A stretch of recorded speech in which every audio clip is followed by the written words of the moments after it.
And so, like, if we engage young people in their planning, we're going to have young people engaged in their plan. Tonight, Yukon's Child Advocate pushes for kids in care to be involved in the decisions made for them by Child and Family Services. There's always provisions in there that talks about employment, that talks about revenue sharing with the company. We'll show you what the next power move is for Tahltan Nation.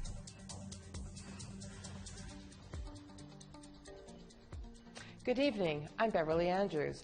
The Prime Minister was in Iqaluit, Nunavut today to announce a new project and money for economic development. He appeared with a slew of Inuit leadership, and they say the project is a new way to look at conservation.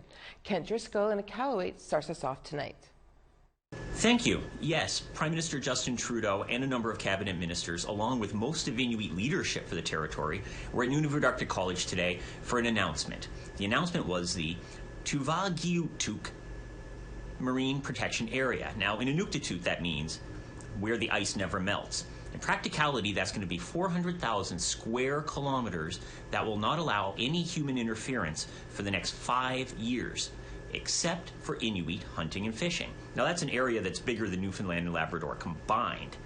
In addition to that, there's $190 million over 7 years to help grow the economy in that area. So everything from small ports to job creation and training for new industry that may arrive. Now, the Inuit leaders on site praised the collaborative nature of this project with the feds, and the political process did raise its head at one point. Now, the Prime Minister did mention that Conservative leader Andrew Scheer had been in Iqaluit and Whitehorse just over a month ago. And he also pointed out that in his announcement from Whitehorse talking about the future of the Arctic, Scheer didn't say the word Inuit once. That was the only real political note in a very non-political event today. Now, Trudeau is off to Arctic Bay for a community feast. Arctic Bay is one of the communities that's within that new marine refuge. And he's going to come back here this evening to announce their new candidate for the Nunavut riding in the upcoming federal election. Back to you in Winnipeg. Yukon's Child and Youth Advocate Office is reporting that 94 children and youth were in group care between April 2015 and April 2018. And of those, 79% were Indigenous. As Chris McIntyre tells us, the Advocate made 30 recommendations and the Yukon government has accepted 27 of them. In the last 8 years, there has been over 700 advocacy issues linked to concerns within the child health care system. The Yukon Child and Youth Advocate Office noticed the pattern and launched a review. The hope was to provide insight into the realities faced by children and youth in care. They came up with 30 recommendations. Annette King is a child and youth advocate. She was in charge of conducting the review. The issues really focused on primarily relationship, safety and trust, and having somebody to connect with. A lot of times it felt severed from their family or community. It also focused on how they leave care, the aging out issue. And then one of the big themes was their participation in the decisions that were being made about them. Culture was a major theme in the recommendations. Among the accepted, culturally based supports for families to help protect children without removing them from their homes, reviewing sibling placement, and mandatory attendance of staff in the History of Yukon First Nations course. Nigel Allen with Health and Social Services says his department will only be accepting 27 of the 30 recommendations. The 3 that we didn't accept, while we agree with the intent of those recommendations, it's just that the department is taking maybe a different approach to those. The 3 recommendations that were rejected was to hire a cultural advisor, design a reconciliation committee including the youth in group care, and to extend support past the age of 24 years old. The intention behind those recommendations was to improve the cultural experiences of children and youth that are in care and to not sever the ties. Just because you're being cared for by someone else, culture is still a really big, important part of your whole wellness plan, your case plan, and we need to include those. As numbers of youth seeking advocacy in the Yukon continues to grow on a yearly basis, it's important that the Child and Youth Advocate Office and Health and Social Services work together. Both sides agree that the implementation of these recommendations will be another step forward. When you engage a young person, the outcomes for the young person are better. They're more likely to participate in whatever your plan is for them because they understand it. And sometimes they even come up with things that are way beyond what you thought. And so, like, if we engage young people in their planning, we're going to have young people engaged in their plan. Chris McIntyre, APTN National News, Whitehorse. And we want to hear what you think. Here's how to continue the conversation. Send us your emails to news@aptn.ca. Find us online at aptnnews.ca and on youtube.com/APTN News. You can also follow us at APTN News on our Facebook, on our Twitter, and our Instagram pages for more Indigenous news. It's been just over 2 weeks since a landslide along a remote section of the Fraser River trapped millions of salmon trying to migrate to their spawning grounds.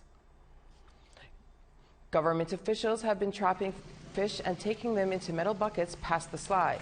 The drone footage shows the turbulent water and waterfalls caused by the slide, making it impossible for the fish to get by. Special workers are also busy trying to secure the walls of the canyon to prevent more landslides. Our efforts have included rock scaling personnel working above the falls to provide safe working conditions. The rock scalers have secured mesh on a rock space to improve safety, and were able to drop some large rocks into the water to contribute to natural fish passage efforts. At this time, we can report that approximately 1,400 salmon have been transferred past the slide via helicopter transport. The Tahltan Nation in British Columbia just inked a new deal giving them 5% stake in 3 hydroelectric facilities. The deal could be worth an estimated $2.5 billion. The project spans some of their traditional territory. The Tahltans say the project is the largest clean energy investment by a First Nation in Canada.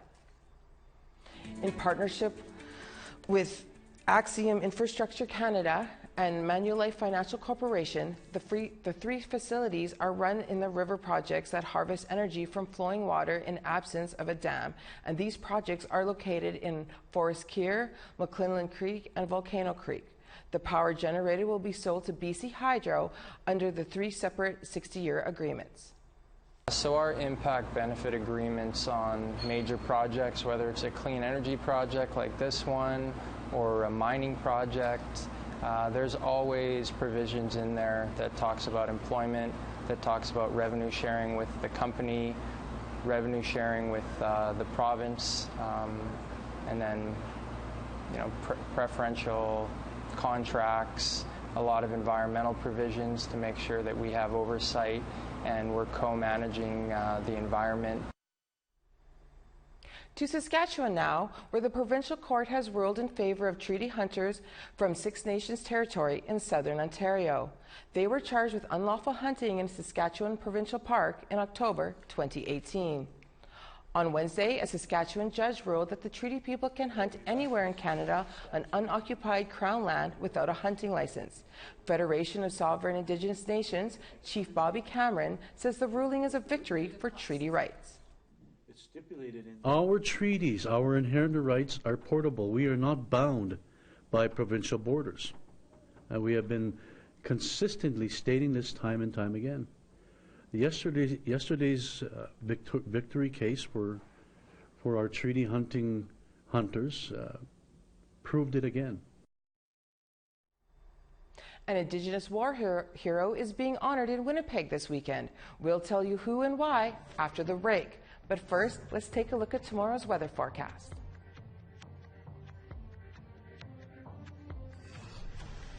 And let's take a look at tomorrow's weather. 15 and cloudy in St. John's, sunny and 29 in Fredericton. 8 and cloudy in Nain, 15 and more cloud in Happy Valley, Goose Bay. Sac Eels is sunny and 24. St. Joliet is sunny and 28. Toronto is at another sunny 28, and Sarnia is also sunny at 28. Thunder Bay is cloudy at 27. Timmins also cloudy with some rain at 26. Thompson is sunny with partly cloud at 25. Norway House is rainy with 24. Brandon has more rain at 32, and Gimli is also rainy at 31. Swift Current is a little more rain at 33, but sunnier in Saskatoon at 32. Some rain up in Buffalo Narrows at 26. More rain in Uranium City, sitting at 22.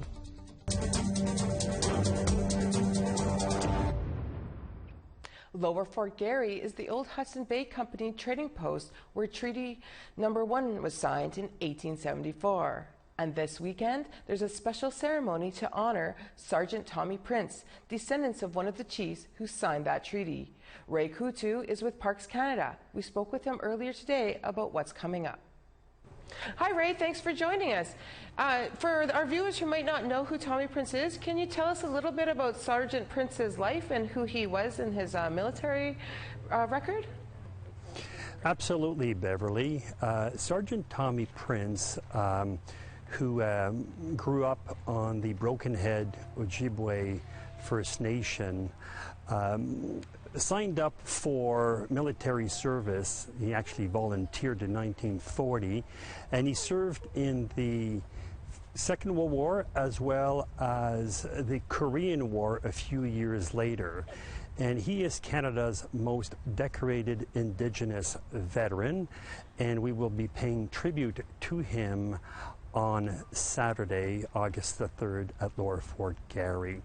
He also is someone who inspired many to speak up for Indigenous rights, and he became an Indigenous rights activist in Manitoba, and he is being honored by Parks Canada in collaboration with the 7 Treaty 1 First Nations, as well as the Canadian Armed Forces, as a hometown hero.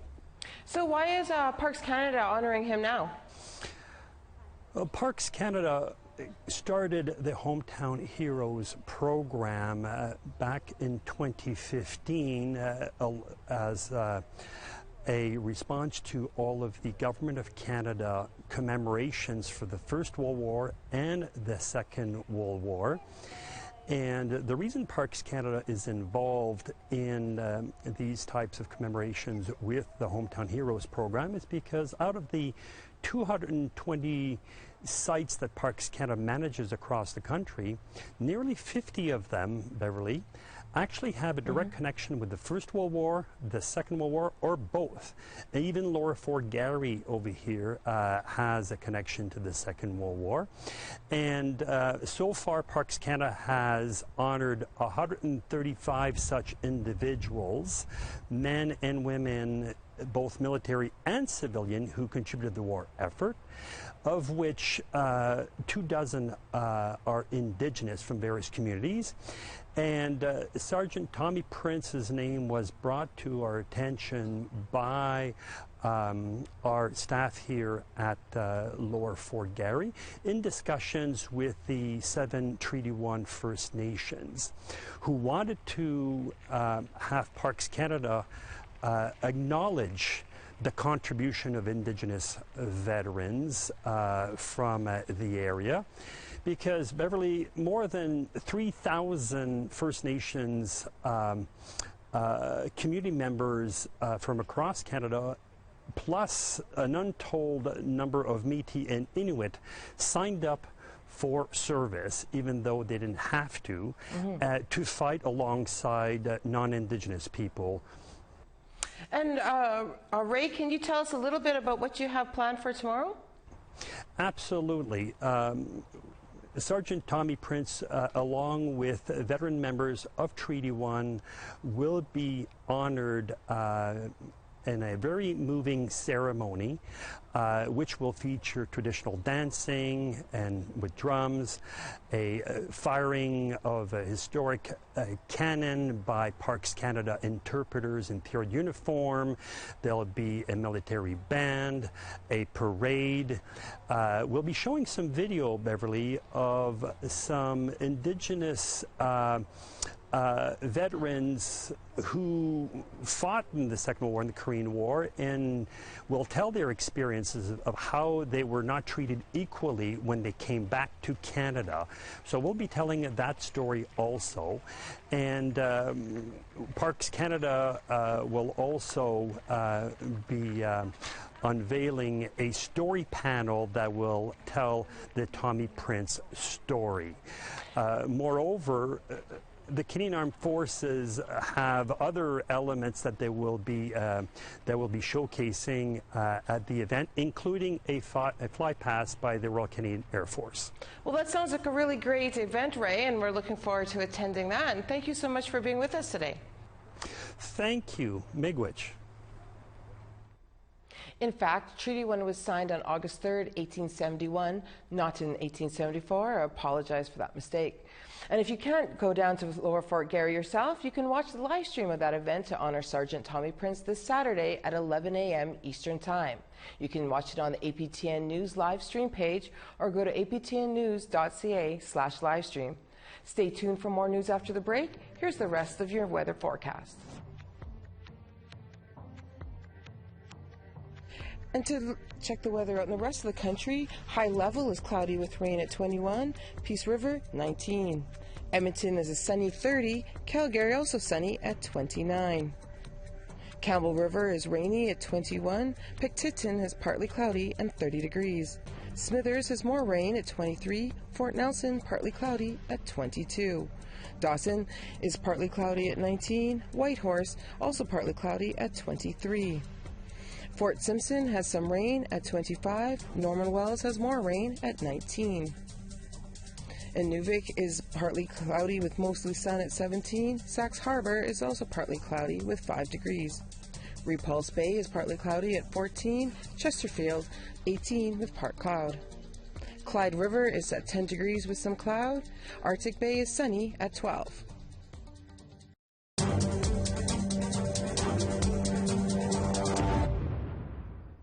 Welcome back. Time now for part 3 in our series on the havoc wreaked on Cree communities in northern Manitoba by decades of hydro development. Here's Ashley Branson with this encore presentation of this story we brought to you last year. This was land. This is land. A lot of it is gone. Nearly 200 kilometers away from Gillam, we arrive at Tatasqueyak Cree Nation. We meet Douglas Kitchikisik. He's one of the community members that's volunteered to take us out in boats. It's hard not to notice how murky the water is. Kitchikisik says the fluctuating water levels controlled by Manitoba Hydro continue to erode the shorelines. We found other remains going down to the water, and after we marked them GPS, and then we continue a little further up the shore. That's when we found that skull. We knew what it was right away. So these remains were found right on the shore. This summer he found human remains by his cabin, and it wasn't the first time. He says the bones of his ancestors continue to wash up along the shorelines. And he went paddling out. Couldn't reach the ground. He fell overboard. He couldn't reach the ground. A few years ago, Kitchikisik's cousin fell through the ice and died. He says the water and ice are no longer predictable. He was still alive when he got here. When we pulled him out of the water. He died of hypothermia here. Yeah. So that caused through the high water going up and down. I don't know, he could have probably made it if the water was low. Could have walked to that other island. Because it was only a few yards from them. But that cold got him, ice.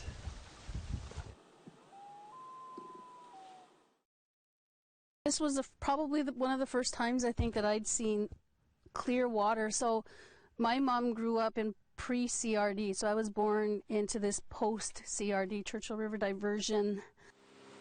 Ramona Nekaway is visiting Cree communities with Winiskatan, an alliance of university researchers, non-governmental organizations, and community members. They're speaking out on the devastation hydro development has created in the region. She's from Nisatchawayasik Cree Nation, but sees how half a century of hydro dams has impacted most communities in northern Manitoba. You know, at that point, at the way we're going, that would even concern me, because attached to this water is a way of life. And so if our children are unable to practice that way of life, that sort of coincides with the environment and the water.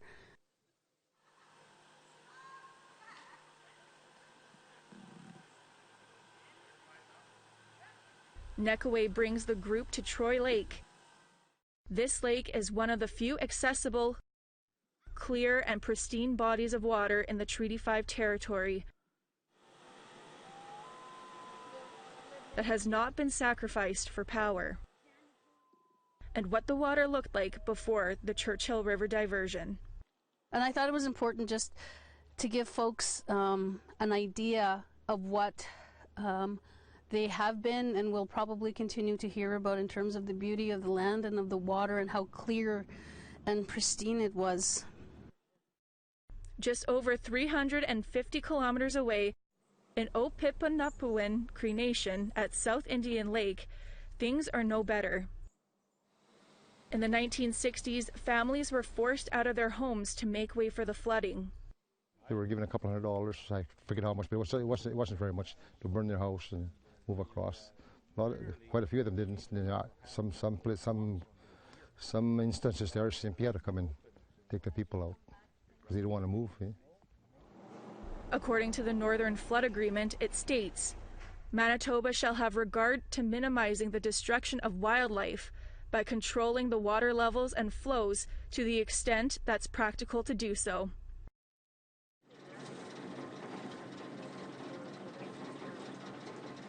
But when you look at the land and water, it looks like maximum destruction. Steve Ducharme is a fisherman in the area.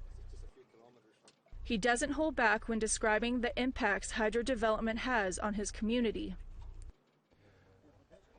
The Manitoba government and Manitoba Hydro have succeeded what the church and the federal government have been unable to do for the last 500 years. You know, it is the total economic, cultural, and social genocide of a people. That's what happened. Literally what happened, because their culture is gone, their way of, they can't live off the land anymore because it's been totally destroyed. Ducharme adds, kids have no place to play. They're stuck in that town, get into trouble, all kinds of mischief and that. And the adults, well, there's no work, fishing has been almost wiped out. So there's really nothing left. And prior to the flood, it was a self-supporting community. They didn't want any help from the government. They didn't get any help from the government. Ashley Branson, APTN National News, Opipanapuan Cree Nation. That is our newscast for this Thursday. Be sure to check out more on aptn.ca for more Indigenous news or download the APTN News app. See you back here tomorrow. Have a wonderful evening.